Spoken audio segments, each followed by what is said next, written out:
প্রধানমন্ত্রী ভারতবর্ষের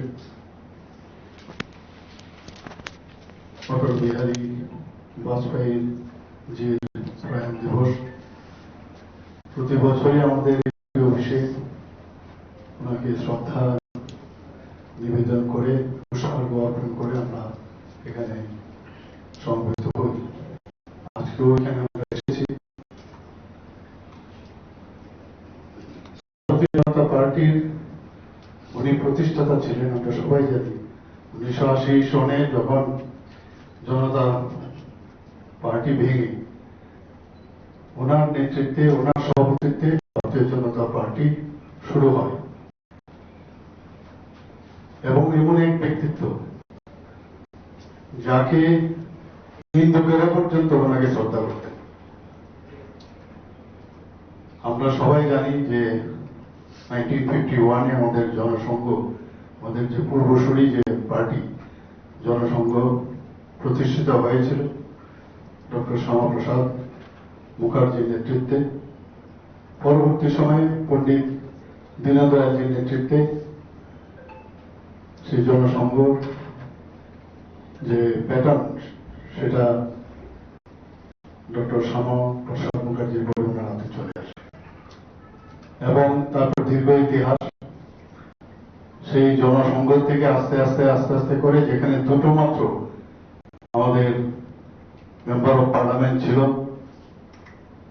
সেখান থেকে আজকে যে আমাদের যে মার্গদর্শন আমাদের দেখিয়েছেন আমাদের প্রয়াত অটল বিহারী বাজপেয়ী, এবং উনি যখন তিনবার প্রধানমন্ত্রীর দায়িত্বে ছিলেন, যদিও প্রথম দুবার খুবই স্বল্প সময় ছিল, কিন্তু উনি যে দাগ সমস্ত মানুষের হৃদয়ে রেখে গেছেন সেটা এখনো আজকে আমাদের স্মরণ করার দিন।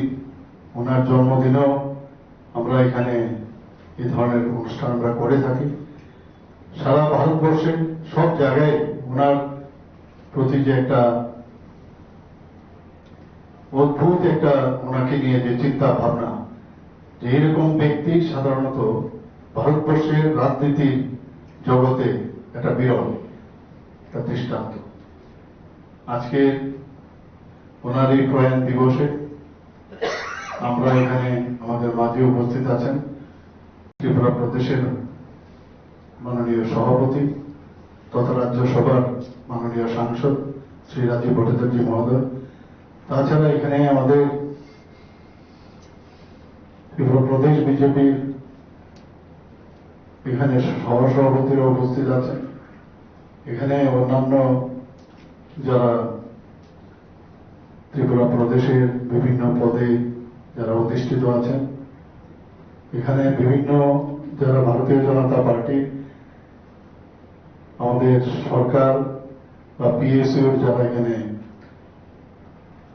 উপস্থিত আছেন, এবং সবাইকে আজকে ওনাকে স্মরণ করে, আমাদের অটল বিহারী বাজপেয়ীকে স্মরণ করে, ওনার প্রতি শ্রদ্ধা নিবেদন করে, এবং আমি সবাইকে আমি এই কথাই বলবো যে উনি যে আমাদের মার্গদর্শন করে গেছেন যে একটা পার্টি কিভাবে চালাতে হয়, পার্টির যে কি বৈশিষ্ট্যতা, সেটা কিন্তু প্রতিনিয়ত এই ধরনের ব্যক্তিত্বের প্রতি সম্মান জানিয়ে একবার আমাদের চিন্তা করা উচিত পার্টিকে কিভাবে চালাতে হবে, সংগঠনকে কিভাবে চালাতে হবে, সংগঠনে থাকতে গেলে আমাদের কি কি করা উচিত। আমাদের যশস্বী প্রধানমন্ত্রী নরেন্দ্র মোদীজি সেই দিশায় কিন্তু কাজ করছেন। এক একজন আমাদের যে সংগঠনের যারা প্রধান ছিলেন তাদের থেকে অনেক শিক্ষণীয় আছে। আমাদের দেশ এখন উন্নত শিখরে পৌঁছে গেছে, সেটা একমাত্র সম্ভব হয়েছে এই ধরনের লিজেন্ড ব্যক্তিরা যে ফাউন্ডেশন আমাদের পার্টি বা আমাদের এই দেশকে চালাতে গিয়ে তারা রেখে গেছে, তার উপর ভিত্তি করে আমাদের দেশ এখন চলছে। কাজে এইগুলো আমরা মাঝে মাঝে অনেক সময় আমরা কিন্তু ডেভিয়েট হয়ে যায় যে আমি ভাবি যে আমি এভাবেই চললে চলবে, সেটা নয়। একটা গাইডলাইন দিয়ে দিয়েছে এবং সব জায়গার মধ্যে কিন্তু এটা মানে সবাই একটা লিমিটেশন আছে, লিমিটেশনের ভিতরে থেকে ইনোভেটিভ আইডিয়া, এবং মেইন যে বিষয় সেটা হচ্ছে মানুষের জন্য কাজ করা, মানুষকে সামনে রেখে, দেশকে সামনে রেখে তবেই সব চিন্তা ভাবনা করা। এই ধরনের নিজের ব্যক্তি আমাদেরকে বলে গেছে যে এইভাবেই করা উচিত। কোন অবস্থায় লক্ষণ রেখা পার হয়ে যদি আমি মনে করি যে আমি এটা অদ্ভুত, এটা মানে বক্র পথে আমি চলবো, তাহলে মানুষ সেটাকে অ্যাকসেপ্ট করবে না। তো সেই জায়গায় দাঁড়িয়ে আজকের দিনে বিশেষ করে ওনাকে, আমাদের অটলজিকে স্মরণ করা খুবই প্রয়োজন।